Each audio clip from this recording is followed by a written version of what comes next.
So let me take a couple of lessons from this. Let me, first of all, deal with the question of the week. And I was thinking this when we came in, because it's kind of a good Scots word. It's kind of a dreich day, isn't it? And everything looks better in the sunshine. Even Newcastle looks a wee bit miserable when the weather's like this. And as we were coming in, I was thinking, yeah, it's all a bit dreich and a bit dreary. And I'm going to ask every one of you this question: are you prepared for death? And that does seem a bit dreich and a bit dreary. But it's not, because death ultimately reveals what each one of us is. Death is the doorway to heaven. Death makes us more like Jesus. To be filled with the Spirit at the point of our death must be the most wonderful, wonderful thing.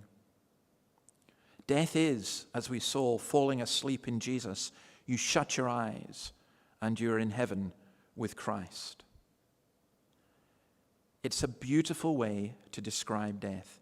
Stephen had such a brutal death, and yet it is described as though he is lying down to sleep. Now, in our culture, we are moving towards a culture because of a society, because of an ideology which basically says we are just material. When you die, that's the end. So listen, let's euthanize people. There's an article in, I think it was the ABC or the BBC, that I read yesterday of a couple in the Netherlands who have both been euthanized. Why? They just want a peaceful end to life. But death is not the end. We appear before the judgment seat of God. There is a heaven and there is a hell. And for us to be prepared for death, the question, are you prepared for death, is really, are you prepared to meet your Maker? For the Christian, we are able to say, yes, I'm falling asleep in Jesus. Death has lost its sting. Being euthanized doesn't take away the sting of death. Having your sin forgiven does. Not being subject to the judgments of the law does. The law is taken away and nailed to the cross.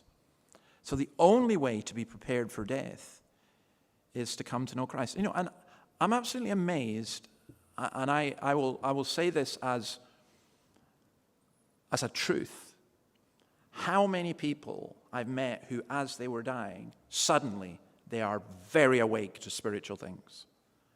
And there is such a thing as deathbed conversions, but don't rely on it. Because when you're faced with the point of death, everything else is set in a different context. So when we're asking, are you prepared for death? The question is really, have you committed your life to Christ? Your life and death and everything. What is your only hope in life and death? Says the Heidelberg Catechism, that I am not my own, but belong in everything to Christ Jesus my Lord. And that was Stephen's experience.